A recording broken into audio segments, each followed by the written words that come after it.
Doutora Cida, tem profissões que exigem muito da voz, ela é, na verdade, o principal instrumento de trabalho, né? Quais são os cuidados que estes profissionais devem ter com a voz?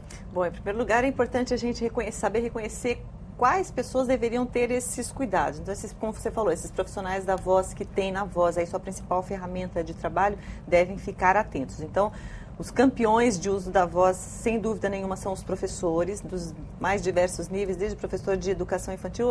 Hoje em dia a gente pode até antecipar, desde daquelas pessoas que trabalham em creches, os educadores de creches, os professores de educação infantil, os professores de ensino fundamental, de ensino médio, são aqueles que mais expõem a sua voz, principalmente no sentido, não só na qualidade, no como eles têm que usar a voz, mas principalmente na quantidade, porque geralmente o professor é um profissional que trabalha bastante, que leciona muitas vezes em mais de um lugar, então ele vai usar bastante a voz. Mas existem outros profissionais também que usam bastante a sua voz, como, por exemplo, locutores de rádio, locutores de televisão, padres, pastores, vendedores, palestrantes em geral, né? Então, são pessoas que vão sofrer um desgaste a mais. Quer dizer, claro que cada um de nós tem um grau de risco, digamos assim, de desenvolver problemas com a sua voz, mas os profissionais da voz, eles têm muito mais chances de desenvolver problemas com a voz. Então, quais os cuidados que eles devem tomar?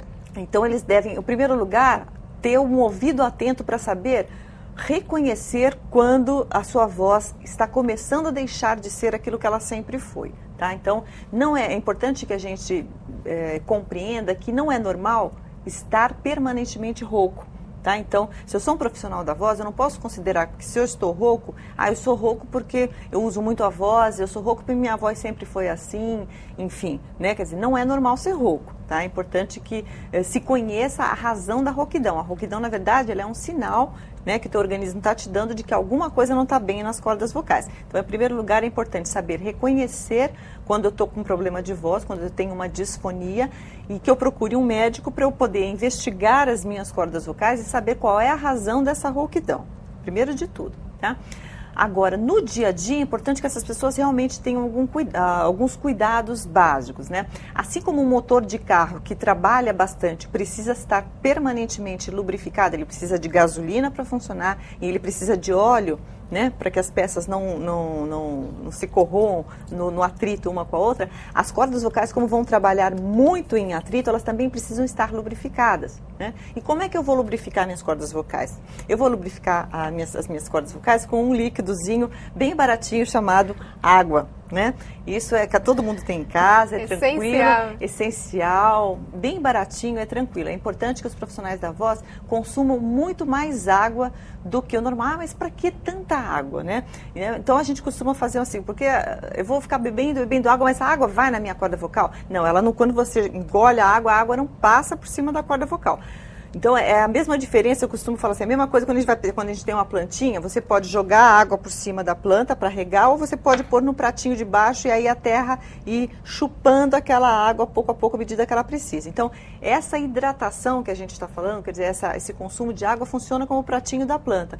Você disponibiliza no seu organismo mais água e o teu organismo vai puxando aquela água na medida que ele precisa. Então, quanto mais você usa, mais você vai precisar. Então, eu tenho que ter disponível essa água para que minha prega vocal esteja sempre, então, bem lubrificada. Agora, eu devo tomar também alguns cuidados com relação a como eu estou falando, né?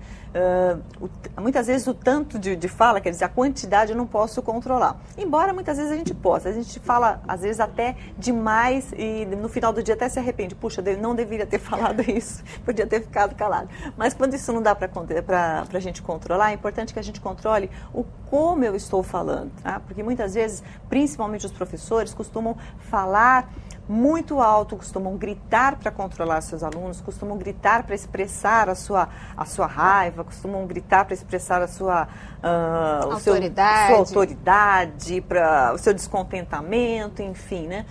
Mas muitas vezes o que acontece é que isso vai se tornando um círculo vicioso, uma bola de neve, onde eu falo, eu aumento o tom de voz e eu acabo muitas vezes perdendo até a autoridade. Né? Então, o que acaba acontecendo? A voz serve como uma válvula de escape para o professor, ele extravasa ali a raiva, não, né?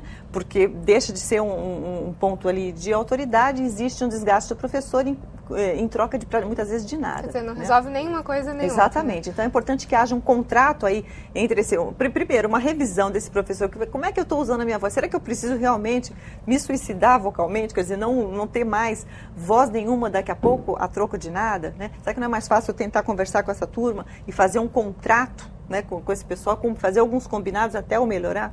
Doutora, a gente está falando da importância da água, mas tem alguns alimentos que prejudicam também a voz, né? Sim, indiretamente alguns alimentos também podem prejudicar. Por exemplo, alimentos com muita gordura, alimentos que promovem uma maior secreção, como leite, como chocolate, alguns alimentos, algumas bebidas gasosas também devem ser evitadas, principalmente pelos profissionais da voz, e em 2 horas antes do uso da voz, tá? Porque às vezes a pessoa fala, mas eu não posso comer chocolate, não posso tomar leite, não posso comer fritura. Não é que não pode comer nunca, mas se eu vou usar a minha voz à 1 da tarde, é importante que até as 11 horas eu tenha consumido esse tipo de alimento e lá, então, das 11 à 1 eu já não consuma mais, porque aí a chance de eu ter assim, um desconforto ao falar e um desgaste maior é muito maior. Então é bom realmente a gente evitar e procurar, então, por exemplo, comer frutas, principalmente frutas que você tem que mastigar. A maçã, por exemplo, é uma fruta que tem uma capacidade, um poder adstringente muito bom. Então ela é bem recomendada, é uma fruta que você tem que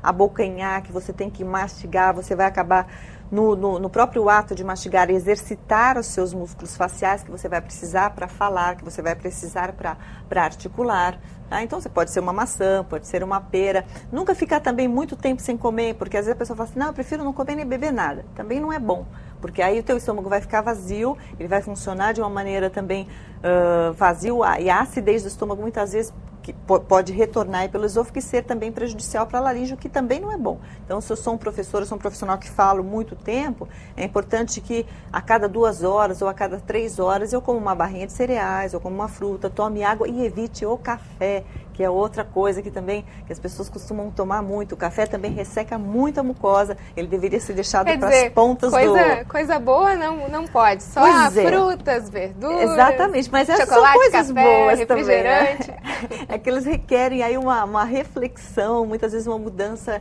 de comportamento. A prática de exercícios físicos também costuma ajudar bastante, tanto no ponto de vista de tensão muscular, quanto no ponto de vista de respiração. E muitas vezes a maioria dos profissionais da voz não encontram tempo para a prática de uma atividade física, o que é uma pena, porque os benefícios também são evidentes, porque aquilo que é benéfico para o teu corpo, ele vai aparecer na tua voz, com certeza. Você quer ver uma coisa? O descanso mesmo, o descanso.